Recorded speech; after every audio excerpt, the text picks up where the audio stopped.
कहानी की शुरुआत होती है एक रहस्यमय सीक्रेट रिसर्च सेंटर से, जहां हम एलिसा नाम की एक लड़की को देखते हैं। एलिसा इशारों की भाषा में बात करती है और वह बोल नहीं सकती है क्योंकि बचपन में उसके साथ बहुत बुरा हुआ था। उसकी पूरी दुनिया बस 4 दीवारों में कैद है। इस दुनिया में एलिसा बिल्कुल अकेली थी, न कोई परिवार न कोई सच्चा दोस्त। उसकी जिंदगी घड़ी की सुइयों की तरह बस एक ही लूप में चलती रहती है। सुबह उठना, घर का काम करना, रात को ड्यूटी पर जाना और हर पल अकेलापन झेलना। एलिसा जन्म से अनाथ थी। पैदा होते ही उसे कोई नदी किनारे छोड़ दिया गया था। उसकी गर्दन पर बचपन से ही एक चोट का निशान था, मानो किसी पंजे से उसे मारा हो। डॉक्टरों का मानना था कि इसी चोट ने उसके वोकल कॉर्ड को नष्ट कर दिया, इसलिए वह बोल नहीं पाती। पर एलिसा ने इसे कभी अपनी कमजोरी नहीं समझा। एलिसा को पूरी जिंदगी में केवल 2 ही लोगों का साथ मिला था। एक उसका पड़ोसी जाइल्स, जो एलिसा को समझता भी है और उसे अपनी फैमिली की तरह भी मानता है। वह एक बेहतरीन पेंटर है। दूसरी थी उसकी सहकर्मी झेल्डा, जो एलिसा के इशारों की भाषा समझती थी और उसकी आवाज बनकर रहती थी। लेकिन बाकी लोग एलिसा को पसंद नहीं करते थे और हर बार उसे दुख पहुंचाते थे, इसलिए एलिसा ज्यादातर किसी से बात नहीं करती थी। एलिसा जिस फैसिलिटी में काम करती थी, वहाँ एक खुफिया रिसर्च चल रही थी। एक दिन एलिसा और जेल्डा और वहाँ के सबसे पुराने सफाई कर्मी थे, वे लोग खुफिया कमरों की सफाई कर रहे थे। लैब में मौजूद एक ऑफिसर सभी से कहता है कि आज हमारे यहाँ एक टीम आने वाली है जो अपने साथ एक मिस्टीरियस जानवर ला रही है। थोड़ी ही देर में वह टीम वहाँ पहुँच जाती है। उनके साथ एक बहुत बड़ा पानी का टैंक होता है। उस टैंक के अंदर कुछ था। जब एलिसा उसके पास जाती है, उसने जब अपना हाथ कांच पर रखा तो अचानक मगरमच्छ जैसा एक पंजा जोर से कांच पर आकर टकराया। एलिसा डरकर पीछे हट गई। इतने में ही सिक्योरिटी इंचार्ज फ्लेमिंग ने एलिसा और जेल्डा को लैब से बाहर निकाल दिया और दरवाजा बंद कर दिया। अगले दिन सफाई करते समय उन्हें उस कमरे से कुछ आवाजें सुनाई देती हैं, जिस कमरे में वह पानी का टैंक रखा गया था। तभी उसी कमरे से एक कर्नल बाहर आता है। वह बहुत स्वार्थी था और पूरे प्रोजेक्ट का मुखिया था। उसके हाथ से खून बह रहा था। तेज दर्द के कारण वह घुटनों के बल बैठ जाता है। तभी एक टीम वहां आती है और कर्नल रिचर्ड को अपने साथ ले जाती है। इसके बाद एलिसा और उसकी दोस्त से कहा जाता है कि वे उस कमरे की सफाई करें। जब वे कमरे में जाती हैं, तो वहां खून फैला हुआ मिलता है। जब वो दोनों सफाई कर रहे थे, तो वहां किसी की कटी हुई 2 उंगलियां भी पड़ी होती हैं, जो कर्नल की ही उंगलियां थीं। एलिसा उन उंगलियों को एक पैकेट में रख लेती है। एलिसा की दोस्त किसी को बुलाने चली जाती है। तभी एलिसा वहां रखे एक बहुत बड़े कांच के पानी के टैंक को देखती है। जब वह उसके पास जाती है, तो उसके अंदर एक अजीब सा जीव होता है। उसके हाथ पैर इंसानों जैसे थे। एलिसा अपना हाथ कांच पर रखती है और वह जीव भी ठीक उसी जगह अपना हाथ रख देता है। उसी समय एलिसा की दोस्त और फ्लेमिंग वहां आ जाते हैं। वह जीव तुरंत पीछे हट जाता है। अब एलिसा समझ चुकी थी कि लैब में असल में क्या रखा गया है। एलिसा ने फ्लेमिंग को रिचर्ड की उंगलियां सौंप दी और वहां से चली गई। अगले दिन वह लंच के समय फिर उसी जगह जाती है। वहाँ एक बहुत बड़ा पूल था और वह जीव पानी के अंदर था। एलिसा पूल की दीवार पर बैठ जाती है। वह अपने साथ एक अंडा भी लाई थी। वह चम्मच से अंडे पर आवाज करती है। यह आवाज सुनते ही वह जीव पानी से बाहर आ जाता है। यह देखकर एलिसा अंडे का छिलका उतार देती है। वह अंडा खुद उस जीव को देना चाहती थी, लेकिन वह जीव एलिसा से डर रहा था, इसलिए उसने उसके हाथ से अंडा नहीं लिया। तब एलिसा अंडे को दीवार पर रख देती है। वह जीव अंडे को उठाकर पानी के अंदर चला जाता है। इसके बाद एलिसा भी वहाँ से बाहर चली जाती है। उस वक्त जेल्डा लैब के बाहर ही थी। उसने एलिसा से कहा कि रिचर्ड ने उन दोनों को अपने केबिन में बुलाया है। कुछ मिनट बाद वे दोनों रिचर्ड के केबिन में बैठे थे। रिचर्ड सर्जरी के जरिए अपनी दोनों उंगलियां वापस लगवा चुका था। रिचर्ड ने एलिसा और जेल्डा से कहा, मुझे यकीन है तुम दोनों ने लैब में मौजूद उस जीव को देखा होगा जिसने मुझ पर हमला किया था। मैं उस जीव को अमेजन नदी से पकड़ कर लाया हूँ, इसलिए मुझे यह बताने की जरूरत नहीं है कि वह कितना खतरनाक है।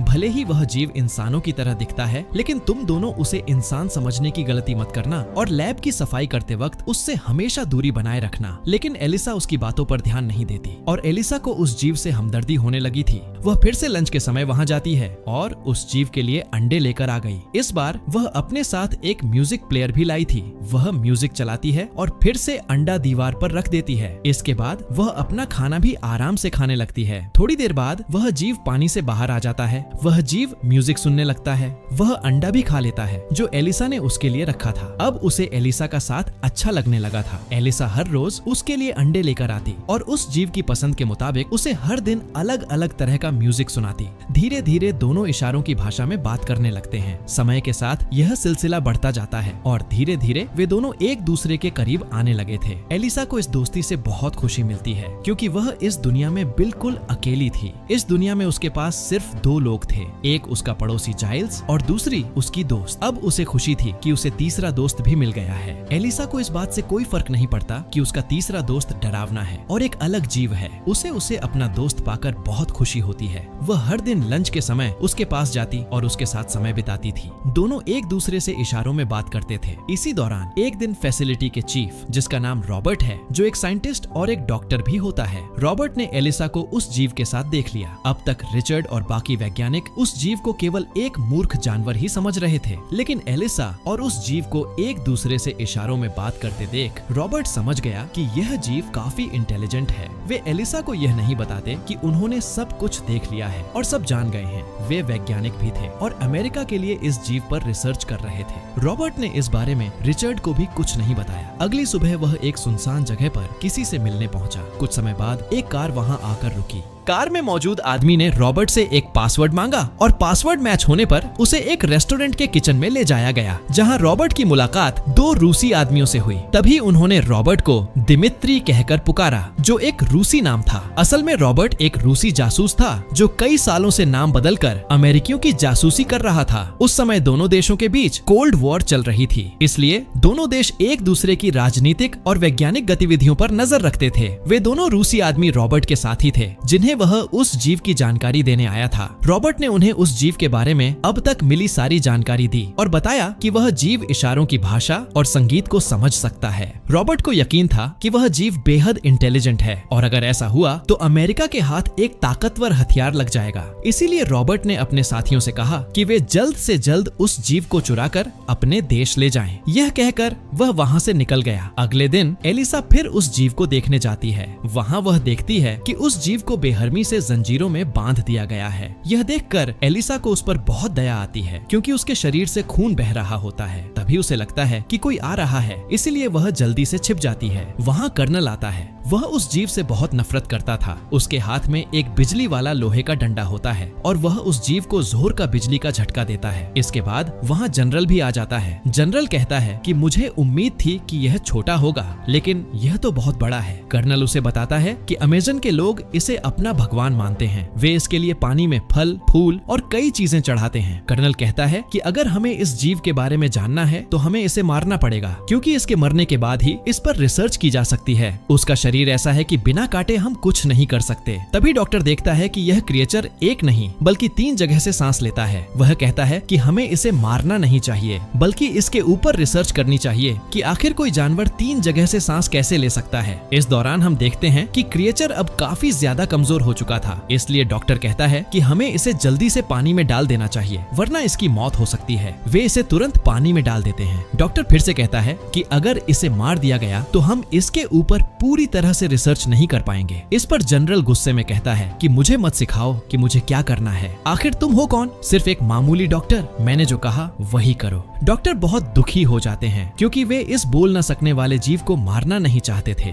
बेशक वे जासूस थे, लेकिन सबसे पहले वे इंसान थे, इसलिए उन्हें उस जीव पर दया आती है। वे नहीं चाहते थे कि उसे मार दिया जाए। वहीं हम एलिसा को देखते हैं, जो कोने में छिपकर उनकी सारी बातें सुन रही थी। ये बातें एलिसा को बुरी लगती हैं, क्योंकि वह इस क्रिएचर को कहीं ना कहीं पसंद करने लगी थी। घर आकर वह सारी बात जाइल्स को बताती है, क्योंकि उसे डर था कि वे लोग उस जीव को मार देंगे, और कहती है कि हमें उसे बचाना होगा, क्योंकि कर्नल इसे मारने वाला है। जाइल्स कहता है तो तुम्हें भला इससे क्या फर्क पड़ रहा है? उनका वह एक्सपेरिमेंट है, उन्हें करने दो। लेकिन एलिसा कहती है, देखो वह काफी मासूम है, वह बोल नहीं सकता, बिल्कुल मेरी तरह है। वह मेरी सभी बातों को समझता है और मुझे पूरी तरह से एक्सेप्ट करता है। जिंदगी में पहली बार किसी ने मुझे पसंद किया है, इसलिए तुम्हें मेरी मदद करनी ही होगी। जाइल्स मदद करने के लिए तैयार नहीं था, लेकिन उसकी बातें सुनकर उसका दिल तोड़ना नहीं चाहता, इसलिए वह कहता है, चलो बताओ, उसे बचाने के लिए हमें क्या करना चाहिए। इसी दौरान दूसरी ओर रॉबर्ट एक बार फिर अपने रूसी साथियों से मिला। इस बार उसके साथियों ने उसे एक डिवाइस डिवाइस और एक इंजेक्शन सौंपते हुए कहा कि उस जीव को चुराकर अपने देश ले जाना नामुमकिन है। इसलिए उन्होंने फैसला किया है कि वे उसे खत्म कर देंगे, क्योंकि अगर वे उसका फायदा नहीं उठा पाए तो अमेरिकन को भी नहीं उठाने देंगे। उन्होंने रॉबर्ट से कहा कि वह यह डिवाइस फैसिलिटी के फ्यूज बॉक्स में लगा दे। इससे 5 मिनट के लिए सारे कैमरे और बिजली बंद हो जाएगी। जब फैसिलिटी में अंधेरा होगा तब वह यह इंजेक्शन लगाकर उस जीव को खत्म कर दे। रॉबर्ट अपने देश के प्रति वफादार तो था, लेकिन अपने साथियों के इस फैसले से वह काफी निराश हो गया। अगली सुबह ही रिचर्ड उस जीव की चीर फाड़ करवाने वाला था। रॉबर्ट को समझ नहीं आ रहा था कि वह उस जीव को कैसे बचाए। दूसरी ओर एलिसा ने जाइल्स के साथ मिलकर एक प्लान बनाया। वे रात के समय उस जीव को लॉन्ड्री वाली गाड़ी में डालकर फैसिलिटी से भगाने वाले थे। इसके लिए जाइल्स ने अपनी वैन पर उसी लॉन्ड्री कंपनी का नाम पेंट कर दिया जो फैसिलिटी से गंदे कपड़े लेने आती थी। साथ ही उसने अपनी कला की बदौलत फैसिलिटी के स्टाफ की एक नकली आईडी भी बना ली। एलिसा ने जाइल्स से कहा कि उसे ठीक 5 बजे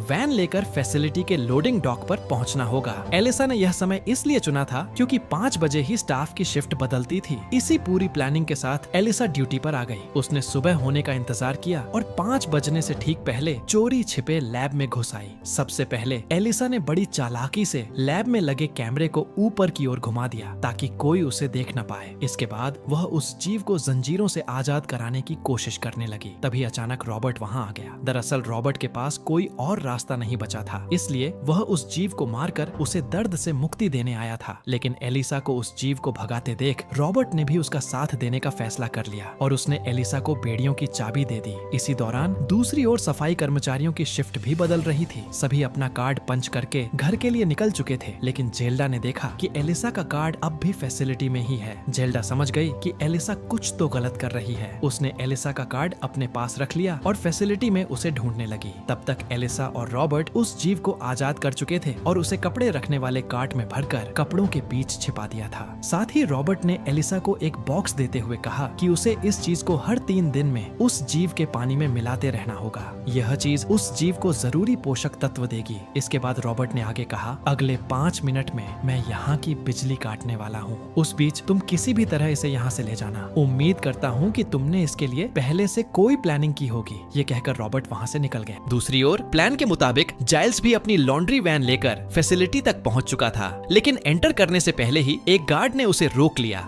गार्ड ने जाइल्स से उसकी आईडी मांगी और उसे चेक करने लगा। इसी बीच उधर रिचर्ड ने भी सीसीटीवी मॉनिटर पर जाइल्स की लॉन्ड्री वैन देख ली। इतनी सुबह लॉन्ड्री वैन को वहाँ देखकर रिचर्ड को शक हो गया कि कुछ गड़बड़ है। उसने तुरंत गार्ड को कॉल किया। उधर गार्ड जाइल्स की आईडी चेक करता हुआ कॉल रिसीव करने ही वाला था कि तभी नकली आईडी होने की वजह से गार्ड का रंग छूटने लगा। इससे गार्ड समझ गया कि आईडी फर्जी है। गार्ड ने फौरन जाइल्स पर बंदूक तान दी। वहीं रिचर्ड भी जाइल्स की वैन की तरफ भागने लगा। इधर तब तक एलिसा उस जीव को लोडिंग डॉक तक ले आई थी, लेकिन तभी जेल्डा ने उसे देख लिया। जेल्डा को सारा माजरा समझ आ गया और वह उस जीव को ले जाने से रोकने लगी। उसी वक्त उधर रॉबर्ट ने फ्यूज बॉक्स में अपनी डिवाइस फिट कर पूरी फैसिलिटी की बिजली काट दी और खुद लोडिंग डॉक पर आ गया। उसने एलिसा से कहा, हमारे पास बस 5 मिनट का समय है। यह सुनकर जेल्डा भी एलिसा की मदद करने को मजबूर हो गई। तभी रॉबर्ट ने देखा कि जाइल्स गार्ड की बंदूक के निशाने पर है। वह भागते हुए गार्ड के पीछे गया और उसे एक इंजेक्शन लगाकर वहीं बेहोश कर दिया। जाइल्स अपनी जान की खैर मनाते हुए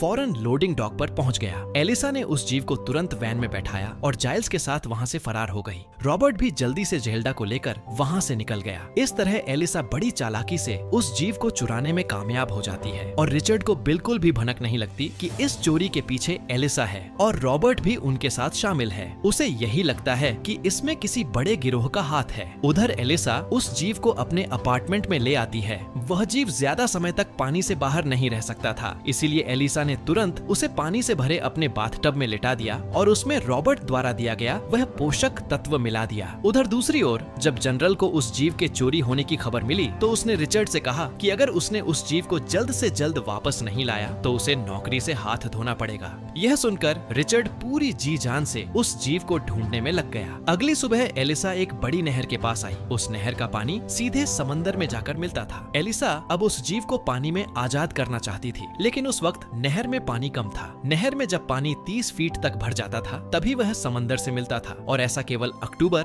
और नवंबर के महीनों में ही होता था, क्योंकि उन दिनों बारिश ज्यादा होती थी। एलिसा ने उस जीव को आजाद करने के लिए 10 नवंबर का दिन चुना और कैलेंडर पर उस तारीख को नोट कर लिया। हालांकि उस दिन के आने में अभी कुछ समय बाकी था। अगले दिन एलिसा फिर से अपने काम पर चली जाती है ताकि किसी को शक न हो। वहीं घर पर हम जाइल्स को देखते हैं, जो क्रिएचर के पास बैठकर उसकी ड्राइंग बना रहा था। लेकिन ड्राइंग बनाते बनाते जाइल्स की नींद लग जाती है और क्रिएचर पानी से बाहर निकलता है। इसी दौरान क्रिएचर की नजर घर में मौजूद एक पालतू बिल्ली पर पड़ती है। क्रिएचर उस बिल्ली को एक ही पल में मार देता है। जाइल्स की आंखें खुलती हैं और वह देखता है कि क्रिएचर उसकी बिल्ली को मारकर खा रहा है। यह देखकर जाइल्स क्रिएचर पर भड़कता है। क्रिएचर तेजी से भागता है, जिससे उसका हाथ जाइल्स के हाथ से टकरा जाता है और जाइल्स के हाथ से खून बहने लगता है, क्योंकि क्रिएचर के नाखून काफी लंबे थे। इसके बाद क्रिएचर वहाँ से कहीं बाहर चला जाता है। इसके बाद जब एलिसा घर आती है तो वो जाइल्स के हाथ और उस क्रिएचर को घर में ना पाकर परेशान हो जाती है। तब जाइल्स उसको बताता है कि उस क्रिएचर ने ये सब कुछ जानबूझकर नहीं किया, वो बस डर गया था। तुम जल्दी से जाकर उस क्रिएचर को ढूंढकर घर वापस ले आओ। एलिसा जल्दी से उस क्रिएचर को ढूंढकर घर वापस ले आती है।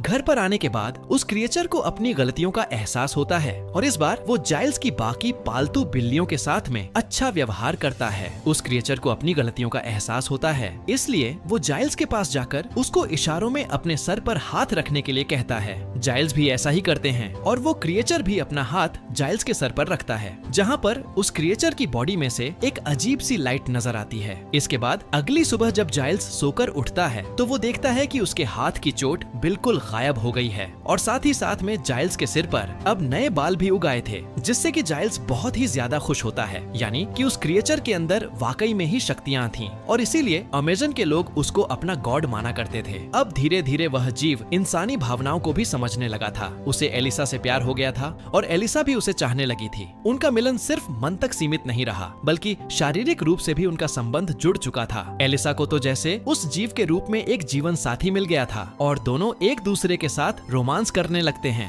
एक इंसान और क्रिएचर का मिलन काफी अजीब था, इसलिए कर्नल सीधे रॉबर्ट से मिलने निकल पड़ता है। वहीं दूसरी तरफ हम रॉबर्ट को देखते हैं। एक गाड़ी आती है और वहाँ मौजूद लोग रॉबर्ट पर फायरिंग करके उसे मार देते हैं। इसी दौरान कर्नल भी वहाँ पहुँच जाता है और उन दोनों लोगों को मार देता है जिन्होंने रॉबर्ट पर गोली चलाई थी। कर्नल जल्दी से रॉबर्ट के पास आता है, जो अपनी जिंदगी की आखिरी सांसें ले रहा था। कर्नल उससे पूछता है कि बताओ आखिर वह क्रिएचर कहाँ है, लेकिन रॉबर्ट कुछ भी नहीं बताता। कर्नल उसे काफी टॉर्चर करता है, जिस पर रॉबर्ट सिर्फ इतना कहता है कि वह लैब में सफाई का काम करती है और इतना कहते ही मर जाता है। कर्नल को एलिसा पर शक नहीं होता, बल्कि उसकी दोस्त जेल्डा पर होता है। इसलिए कर्नल अपने साथियों के साथ जेल्डा के घर जाता है और उससे पूछता है कि क्रिएचर कहाँ है, लेकिन जेल्डा कहती है कि उसे कुछ भी नहीं पता, वह नहीं जानती कि क्रिएचर कहाँ है। यहीं पर हम उसके पति को देखते हैं, जो सारी बातें बता देता है और कहता है कि उसने अभी अपनी पत्नी को एलिसा से बातें करते हुए सुना था और वह क्रिएचर एलिसा के पास है। रिचर्ड उसी वक्त एलिसा के घर के लिए निकल पड़ा। उसके जाते ही जेल्डा ने एलिसा को कॉल कर सब कुछ बता देती है और जल्द से जल्द वहाँ से उस क्रिएचर को लेकर भाग जाने के लिए कहती है। उसी दिन